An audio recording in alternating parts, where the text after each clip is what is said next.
कैसे हो बच्चों आप लोग? Good morning good morning. चलो बढ़िया हो? सवाल वाल लगे? लग रहे हैं? हाँ भाई बुरा लग रहे हैं या नहीं लग रहे हैं? लग रहे हैं। चलो क्या? अच्छा, भूरा का एक सवाल है। भूरा ये कह रहा है कि सर कल आपने एक बताया था इंटीग्रेशन कि x to the power n का x to the power n plus one by n plus one plus c बताया था। हाँ बिल्कुल बताया था भूरा। फिर अच्छा, भूरा कह रहा है सर और बताया था कि integration of one by x d x ये क्या होता है? ये L N of mod x बताया था सर।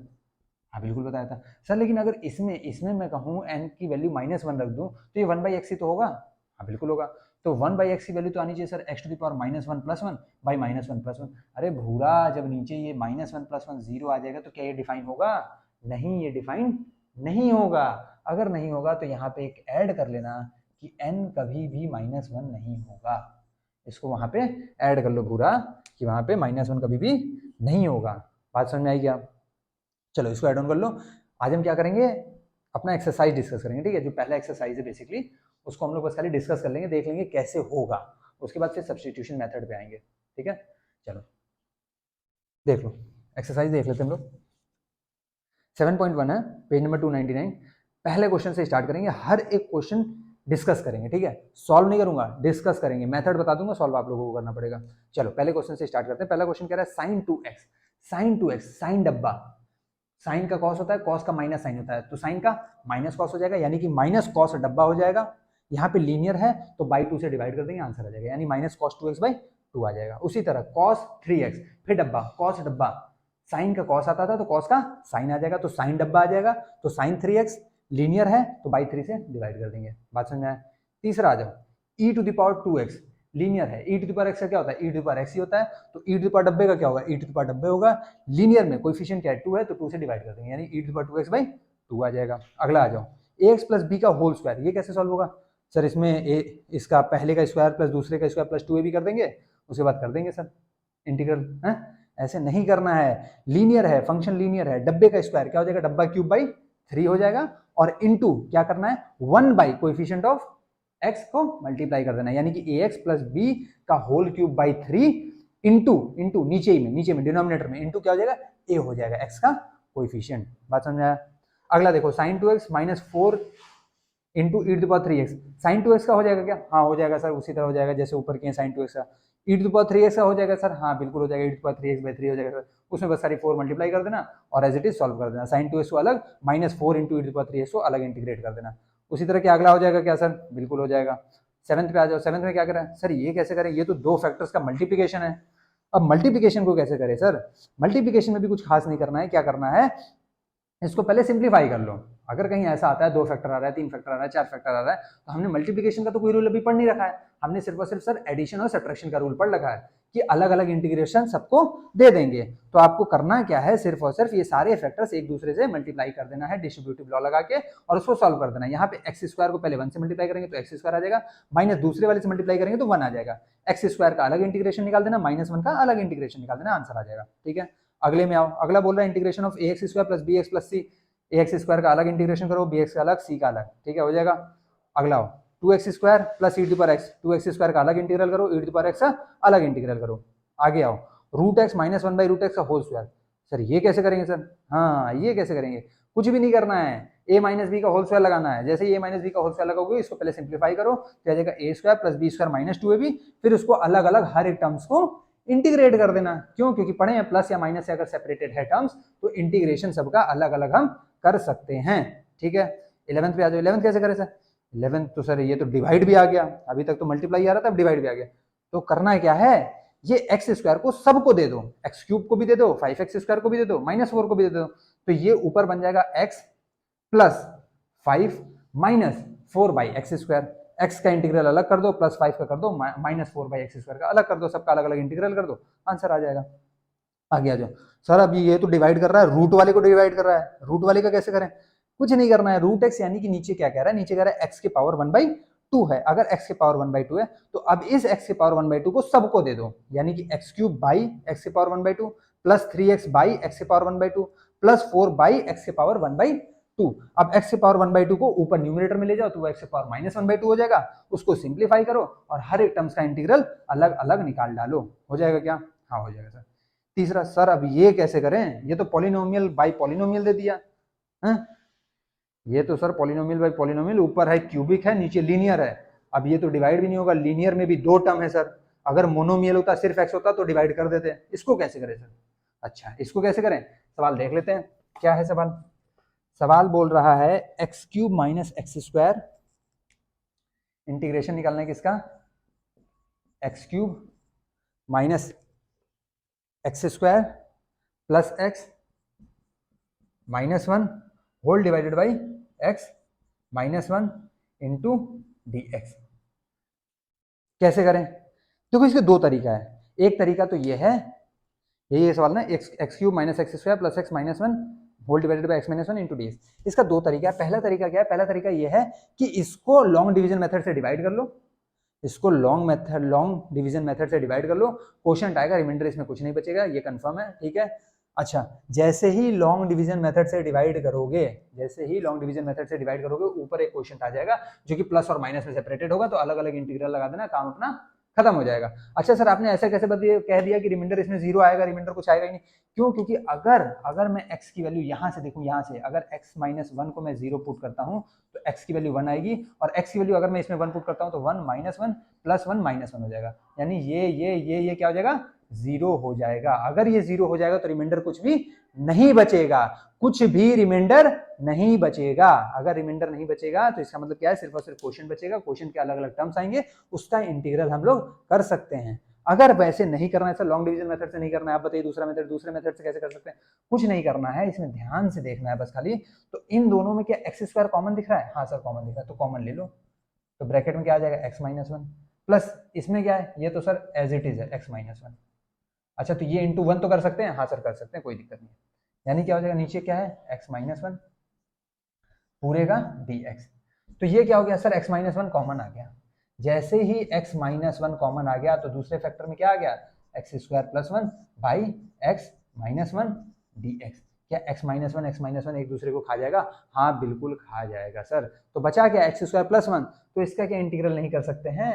बिल्कुल कर सकते हैं सर। x² का अलग dx प्लस 1 का अलग dx, तो ये आ जाएगा sir x³ by 3 plus x। यही इंटीग्रेशन आएगा ना? हाँ यही आएगा सर। यही इंटीग्रेशन नहीं आएगा, प्लस c भी आएगा, याद रखना, ठीक है। इंटीग्रेशन ऐसे आएगा, आर्बिट्ररी कांस्टेंट लगाना जरूरी है, नहीं लगाओगे नंबर कट जाएंगे। बात समझ आई क्या? तो ऐसे भी कर सकते हैं, लॉन्ग डिवीजन मेथड से डिवाइड करके क्वेश्चन निकाल लो, क्वेश्चन निकाल के उसके बाद अलग अलग टर्म्स का अलग अलग इंटीग्रल कर दो, या फिर इसमें कुछ कॉमन देख लो, कुछ कॉमन आ रहा है तो कॉमन निकाल कर दो। बात समझ में आई क्या? चलो आगे बढ़े, अगला क्वेश्चन देखते हैं। अगला क्वेश्चन बोल रहा है 14th वाला कि 1 - x इंटू रूट एक्स। करना क्या है? रूट एक्स को डिस्ट्रीब्यूटिव लॉ लगा के दोनों में मल्टीप्लाई कर दो, x के पावर कुछ आएगा, उसको अलग अलग टर्म्स को अलग अलग इंटीग्रेट कर दो। अगला भी वैसे ही है, रूट एक्स को सारे टर्म्स में मल्टीप्लाई कर दो डिस्ट्रीब्यूटिव लॉ लगा के, मल्टीप्लाई करने के बाद क्या करो? सबको अलग अलग इंटीग्रेट कर दो। अगला आओ 2x - 3 cos x plus e⁻x, क्या करना है? अलग अलग इंटीग्रेट कर देना है, काम खत्म। अगला आ जाओ, इसमें भी क्या करना है? अलग अलग इंटीग्रेट कर देना, हो जाएगा। अगला, सर ये कैसे करें? ये तो sec x प्लस 10x आ रहा है। कहीं भी अगर ट्रिग्नोमेट्री आ रहा है इंटीग्रेशन में तो वो आपसे सिंप्लीफाई कराना चाहता है ट्रिग्नोमेट्री को। ट्रिग्नोमेट्री को पहले सिंप्लीफाई करना होगा, उसके बाद ही इंटीग्रेशन की प्रॉपर्टी लगेगी, एल्स नहीं लगेगी। ट्रिग्नोमेट्री अगर वो दे रहा है यानी कि वो आपसे कुछ ना कुछ एक्स्ट्रा काम कराना चाह रहा है, ठीक है। बात समझ में आई क्या? तो sec x into sec x plus 10x, इसको कैसे करें सर? sec x को मल्टीप्लाई कर दो तो ये हो जाएगा sec² x plus sec x into 10x। sec² x किसका होता है सर? 10x का होता है sir. sec x into 10x किसका होता है सर? sec² x किसका होता है? 10x का होता है। 10x का sec² तो sec² x का 10x। sec x का होता है sec x इंटू 10x, तो sec x इंटू 10x का इंटीग्रेशन क्या होगा? sec x, तो इसका आंसर क्या आ जाएगा? 10x प्लस sec x आ जाएगा। बात समझ में आई क्या? अगला आ जाओ सर, अगला कैसे करें? अगला तो आ रहा है sec² x by cosec² x। sec² को लिख दो 1 बाई cos² x, cosec² को लिख दो 1 बाई sin² x, तो ये हो जाएगा sin² x by cos² x, तो ये हो जाएगा tan² x। Sir tan² x का तो इंटीग्रेशन पता ही नहीं है, क्या बात है। अगर tan² x का इंटीग्रेशन आपको नहीं पता है तो प्रॉपर्टी तो पता है, 1 plus tan² x is equal to sec² x, और sec² x का पहले ही पता है, तो tan² x की वैल्यू आ जाएगी sec² x -1, और sec² x किसका होता है? tan x का होता है। बात समझ में आई क्या? 10x का होता है, तो 10x माइनस एक्स प्लस सी, माइनस एक्स क्यों, क्योंकि -1 आ रहा था तो उसका इंटीग्रेशन -x हो जाएगा और प्लस सी लगा देंगे। बात समझ में आई क्या? अगला देखो, अगला क्या करेगा, 2 by cos square x 2 minus 3 sine x by cos square x, इस कॉस स्क्वायर एक्स को अलग अलग दे दो, तो ये हो जाएगा 2 sec square x minus 3 into 10x into sec x, तो सेक स्क्वायर एक्स का भी पता है, सेक एक्स इंटू 10x का भी पता है, इंटीग्रेशन आ जाएगा। अगला आ जाओ, एंटी डेरिवेटिव ऑफ ये करना क्या है, एक है x से पावर 1/2 प्लस एक है x से पावर -1/2, दोनों को अलग अलग इंटीग्रेट कर दो, आंसर आ जाएगा। बात समझ में आई क्या? अगला आ जाओ, अगला क्वेश्चन में ये सर इसमें फंक्शन की वैल्यू दी हुई है, पता नहीं कैसे, कोई बात नहीं, इस सवाल को देख लेते हैं। देखो सवाल क्या कह रहा है, सवाल ये कह रहा है कि d बाई डी एक्स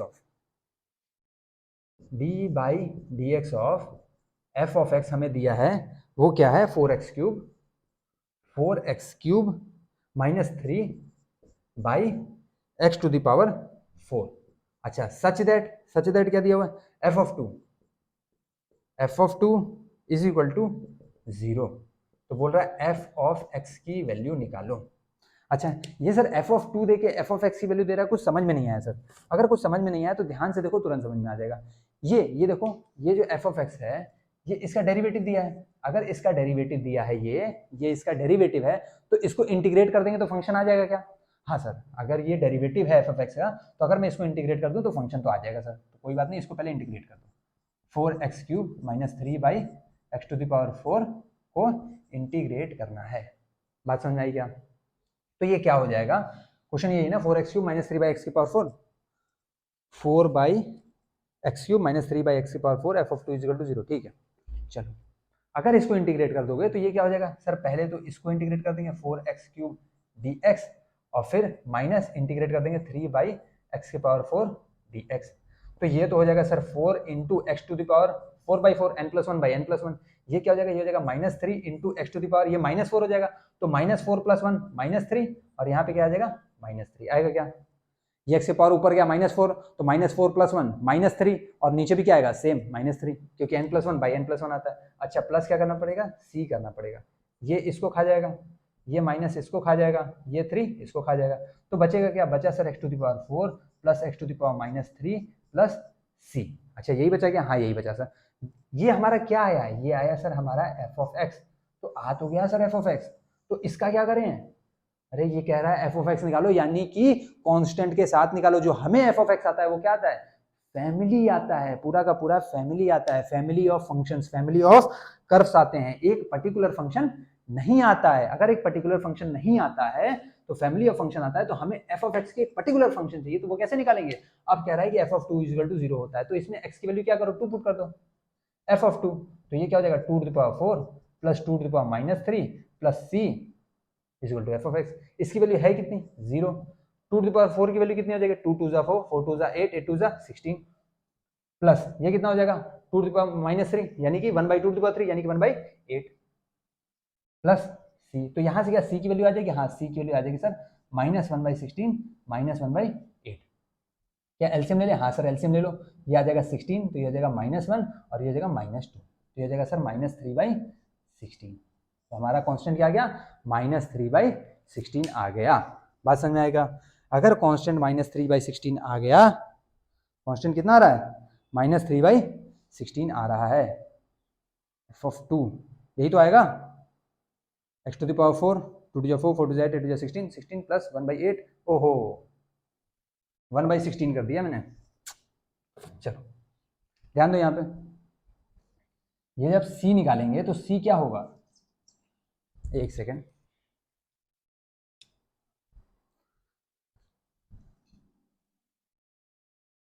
इसको यहां पे कर लेते हैं, इसको मिटा देते हैं, ठीक है। चलो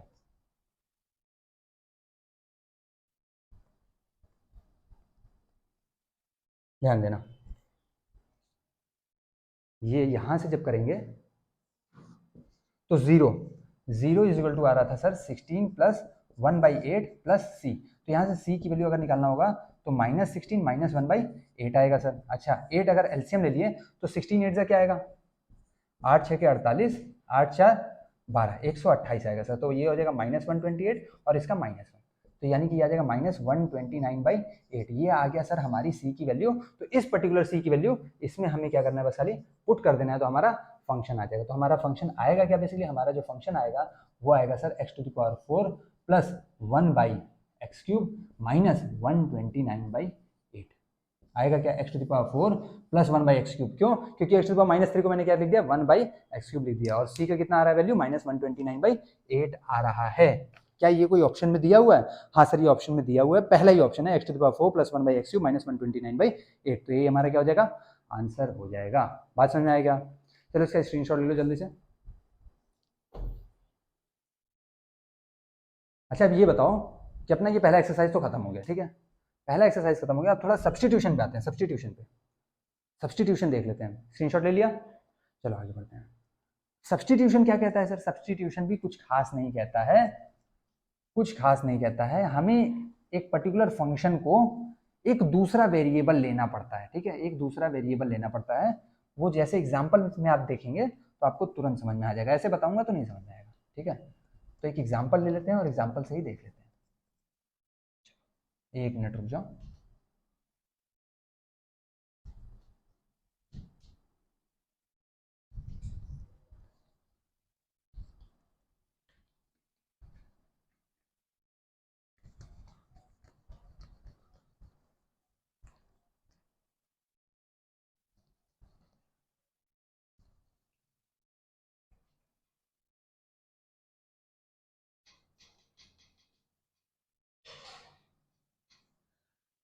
चलो एग्जाम्पल से देखते हैं, एग्जाम्पल से सब्स्टिट्यूशन में कैसे क्या सब्स्टिट्यूट करना पड़ेगा हमें, ये बताओ। एग्जाम्पल ले लेते हैं, जैसे हमने पहले एग्जाम्पल कर रखा है, इंटीग्रेशन ऑफ cos 2x क्या होता है सर? साइन का डिफरेंशिएशन होता है cos, तो cos का इंटीग्रेशन हो जाएगा साइन। ये डब्बा था सर, तो साइन ऑफ डब्बा हो जाएगा, यानी कि साइन ऑफ 2x हो जाएगा।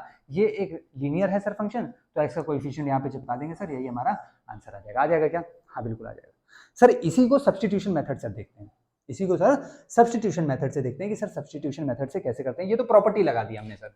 सब्स्टिट्यूशन मेथड ये कहता है कि किसी भी ऐसे चीज को दूसरा वेरिएबल मानो, ध्यान से सुनना, किसी भी ऐसे चीज को या ऐसे वेरिएबल को या ऐसे फंक्शंस को ऐसा दूसरा वेरिएबल मानो जिससे कि तुम्हारा ये जो इंटीग्रल आए वो लविंग इंटीग्रल टाइप आ जाए, वो लविंग इंटीग्रल टाइप आ जाए, मतलब जो तुमने पढ़ रखा है बेसिकली उन इंटीग्रल्स टाइप में अगर कोई आ जाएगा तो अपना काम बन जाएगा।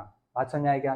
तो हमें ये तो पता था सर कि कॉस डब्बे का क्या होता है वैल्यू, साइन डब्बा होता है सर। 2x का तो हमें पता था नहीं, ये प्रॉपर्टी हम भूल गए, तो अब करे तो करेगा, कुछ नहीं करना है, हमें इसको डब्बा बनाना है। यानी कि हमें करना क्या है कि late 2x is equal to T, एक नया वेरिएबल अपने से क्या करना है, इंट्रोड्यूस कर देना है। जैसे ही इंट्रोड्यूस करोगे तो ये क्या हो जाएगा सर, ये हो जाएगा integration cos of T into d x, यही तो होगा। हाँ सर यही होगा, लेकिन यहाँ पे तो dx है, तो इस dx को अब dt से रिप्लेस करना पड़ेगा। क्यों? क्योंकि अगर वेरिएबल x था तो dx ही क्या था, dx ही इसको इंटीग्रेट कर रहा था। अगर यहाँ पे t है तो यहाँ पे dt होगा, y होगा तो dy होगा। पढ़े थे?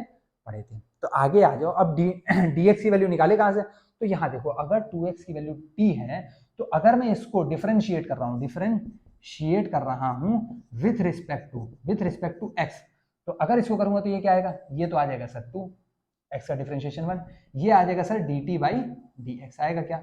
हाँ सर बिल्कुल आएगा। तो यहां से मैं कह सकता हूं देयरफॉर dx की वैल्यू क्या आ जाएगा, dx की वैल्यू आ जाएगी सर dt बाई 2 आ जाएगा क्या? तो यहीं से हमेशा जो लेट करते हैं, लेट, वहीं से हमेशा जो अपना गिवन होता है d, यानी कि d ऑफ x अगर दिया रहेगा और dt में कन्वर्ट करना है तो यहीं से आएगा, dx अगर देना है dy में कन्वर्ट करना है तो यहीं से आएगा। बात समझ में आएगा? तो dx की वैल्यू आ गई dt बाई 2, तो बस खाली इसमें पुट कर दो, तो हो जाएगा integration cos of t dt by 2, ये कांस्टेंट है तो इसको बाहर ले आओ, integration cos of t into dt। बात समझ में आ गया?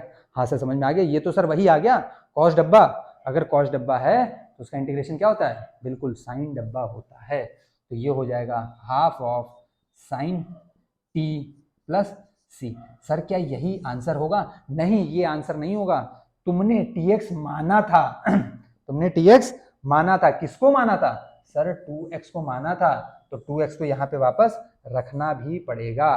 तो हमारा आंसर आएगा half into sine of 2x plus c, half sine of 2x plus c. क्या यही आ रहा था? हाँ सर यही आ रहा था, इसमें आर्बिट्रेरी कांस्टेंट ऐड कर लेना। यही आ रहा था ना? हाँ यही आ रहा था। इससे देखो कितना सस्ता हो गया, इससे थोड़ा सा लंबा जा रहा है, लेकिन इससे हर क्वेश्चन सस्ता नहीं होगा। इससे सिर्फ वही क्वेश्चन सस्ता होगा जहां पे ये लीनियर फंक्शन आया, जहां पे ये क्वाड्रेटिक या क्यूबिक आ गया, वहां पे हम क्या करेंगे? कांपने लग जाएंगे। क्या करेंगे? कांपने लग जाएंगे। क्यों? क्योंकि ये कहाँ लगेगा? ये सिर्फ और सिर्फ फंक्शन वैसे हो जिसमें लीनियर यहाँ पे डब्बा में हो, तभी काम करेगा, नहीं तो काम ये नहीं करेगा। बात समझ में आ रही है? चलो आ रही है, आगे बढ़ते हैं फिर। अब एक ऐसा भी फंक्शन ले लेते हैं जिसमें अंदर जो है वो क्वाड्रेटिक आ रहा हो, तो अब कैसे करेंगे सर? कोई बात नहीं, देख लेते हैं।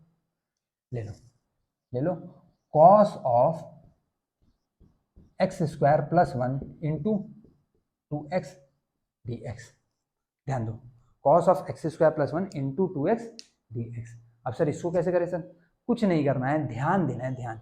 अगर सर इसको मैं cos डब्बा बना दूं, अगर मैं इसको cos डब्बा बना दूं तो मेरा इंटीग्रेशन तुरंत आ जाएगा। आ जाएगा क्या? हाँ आ जाएगा। अच्छा, क्या बस खाली यही देखना है कि सर cos डब्बा बन जाए? नहीं, सिर्फ यही नहीं देखना है, ये देखना है।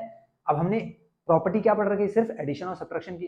तो सर इनटू में कुछ भी नहीं आना चाहिए। अगर इनटू में कुछ भी वेरिएबल वगैरह आ रहा है तो हम उसको सॉल्व नहीं कर पाएंगे। तो हमें बेसिकली ये वाला टर्म सर उड़ाना पड़ेगा। ये वाला टर्म अगर हमने उड़ा दिया तो हम इसको सॉल्व कर सकते हैं। अब ये उड़ाएं कैसे? तो ध्यान से देखो, करना क्या है, जैसे ही मैं एक्स स्क्वायर प्लस 1 को क्या करूं? टी मानूं। क्या मानूं? टी मानूं। तो अगर मैं इसको डिफरेंशिएट करूंगा तो इसका डिफरेंशिएशन क्या आएगा? 2x आएगा, और इसकी वैल्यू क्या आएगी? dt बाई dx आएगी। आएगी क्या? बिल्कुल आएगी सर, यही तो आएगी। तो ये बताओ, क्या 2x into d x dt के बराबर नहीं आ गया? आ गया सर, यही तो आया। ये तो पूरा पूरा उड़ गया सर, और dt आ जाएगा, और यहाँ पे cos ऑफ t आ जाएगा। बस खेल खत्म हो गया सर। ये तो खेल यहीं पे खत्म हो गया। जैसे ही मैंने पकड़ा कि इसका डेरिवेटिव ये है, इसका डेरिवेटिव ये है, तो इसी को t मानना पड़ेगा। जिस भी फंक्शन का आपको डेरिवेटिव दिख गया, जिस भी फंक्शन का, जिस भी वेरिएबल का आपको पर्टिकुलर डेरिवेटिव दिख गया, उसी चीज को आपको टी मानना पड़ेगा। अगर रूट के अंदर है तो टी स्क्वायर मान लेना। टी भी मानोगे तो भी हो जाएगा, टी स्क्वायर मानोगे तो थोड़ा जो उसका प्रोसेस होगा, सॉल्यूशन होगा, वो थोड़ा सा सस्ता हो जाएगा। ठीक है, सॉल्यूशन थोड़ा सा सस्ता हो जाएगा, वरना थोड़ा टिपिकल रहेगा। क्यों? क्योंकि रूट टी का बार बार इंटीग्रेशन करना पड़ेगा, तो टी के पावर में आता रहेगा 1/2 + 1 बाई 1/2 + 1, और टी स्क्वायर मान लोगे तो t³/3 आ जाएगा डायरेक्ट इंटीग्रेशन, या फिर डिफरेंशिएशन करना है तो डायरेक्ट 2t आ जाएगा। बात समझ में आई? तो इसलिए जब भी अगर कोई रूट के अंदर कुछ भी आए ना, रूट के अंदर, अगर रूट के अंदर समझ लो कुछ भी आ रहा है, सपोज cos ऑफ t ऐसे करके कुछ आ रहा है और यहाँ पे कुछ फंक्शन है, तो cos ऑफ t को हमें क्या करना है? हमें x स्क्वायर मानना है। बात समझ आ रही? x स्क्वायर मान लेना, वहां से सॉल्यूशन क्या होगा? थोड़ा सा सस्ता हो जाएगा। अच्छा आगे बताओ मेरे को, यहाँ पे मैंने ये मान लिया 2x dx की वैल्यू dt आ गई, तो हमें करना क्या था? हमें कुछ नहीं करना था, हम लिख देते हैं यहाँ पे integration cos of x square plus 1 की जगह क्या लिख देते हैं? t लिख देते हैं।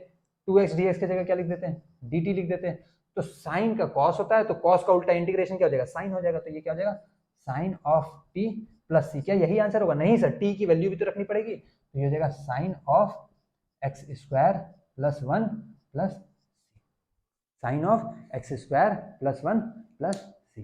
बात समझ में आएगा? बात समझ में आया क्या? चलो ठीक है, इसको स्क्रीनशॉट ले लो, स्क्रीनशॉट ले लो। अब ये चीज, एक चीज याद रखना सर, ये बार बार ये dt dx इतना बड़ा बड़ा निकालना पड़ेगा क्या?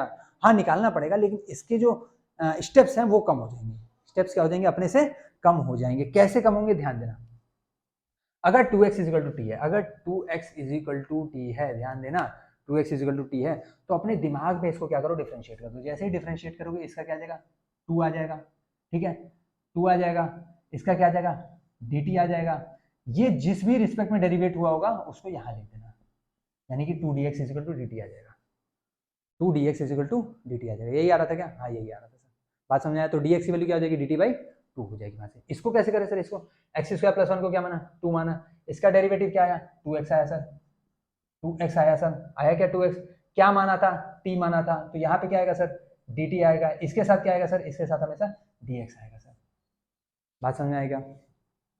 तो जो भी वेरिएबल है, अगर x वाला है तो x वाले के साथ x लिख देना, t वाले के साथ t लिख देना। मतलब इसका जो x का डेरिवेटिव कर देना वो 1 आ गया, इसके साथ dx चिपका देना, इसके साथ t को dt कर देना। बस 2x को x का डिफरेंशिएशन 1 हो गया, तो 2dx = dt। बात समझाए? इसका डिफरेंशिएशन करेंगे तो क्या आएगा 2x, तो 2x into d x is equal to dt। बात समझ आए क्या? कर लेंगे? चलो कर लेंगे। स्क्रीनशॉट लो इसका जल्दी से, स्क्रीनशॉट लो।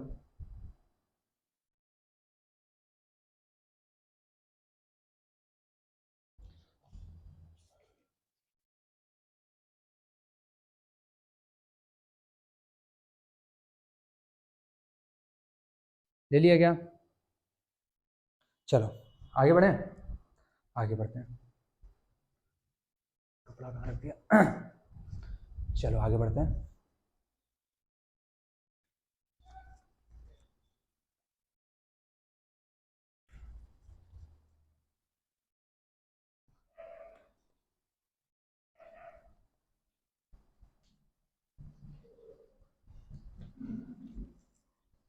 चलो एक क्वेश्चन करो जरा, इंटीग्रेशन बताओ मेरे को, साइन एम एक्स का, sine M for monkey, M x का इंटीग्रेशन बताओ मेरे को जल्दी से। साइन एम एक्स का इंटीग्रेशन बताओ क्या हो जाएगा। एम कांस्टेंट है, एम जो है यहाँ पे वो कांस्टेंट है, ठीक है, एम यहाँ पे कांस्टेंट है, इंटीग्रेट करना है with the variable x, variable यहाँ पे क्या है एक्स है, ठीक है। साइन ऑफ एम एक्स का इंटीग्रेशन बताओ।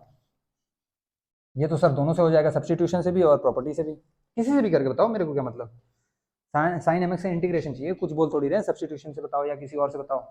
अगर किसी से भी बताने को बोल रहे हैं, एक सेकेंड